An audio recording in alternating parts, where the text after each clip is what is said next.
बिस्मिल्लाहिर्रहमानिर्रहीम। अस्सलामु अलैकुम नाज़रीन, ताज 92 न्यूज़ के साथ मैं हूं नाइला भट्टी। नजर डालते हैं आज की खबरों पर।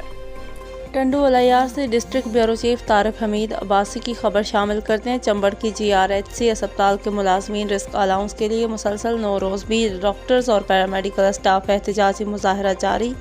तफसीलात के मुताबिक चंबड़ के GRHC अस्पताल के मुलाजमीन रिस्क अलाउंस के लिए मुसलसल 9 रोज़ भी डॉक्टर्स और पैरामेडिकल स्टाफ हुकूमत सिंध की जानिब से रिस्क अलाउंस समेत दीगर मराद ख़त्म करने के खिलाफ एहतजाजी मुजाहरा 9 रोज़ से जारी है।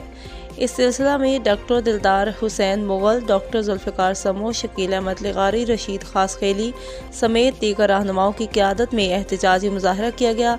इस मौका पर रहनुमाओं ने कहा कि हम हुकूमती फ़ैसले को मुस्तरद करते हैं और मुतालबा करते हैं कि हुकूमत फ़ौरी तौर पर हमारा हेल्थ रिस्क अलाउंस बहाल करे। दीगर सूरत में एहतजाज का दायरा वसी किया जाएगा।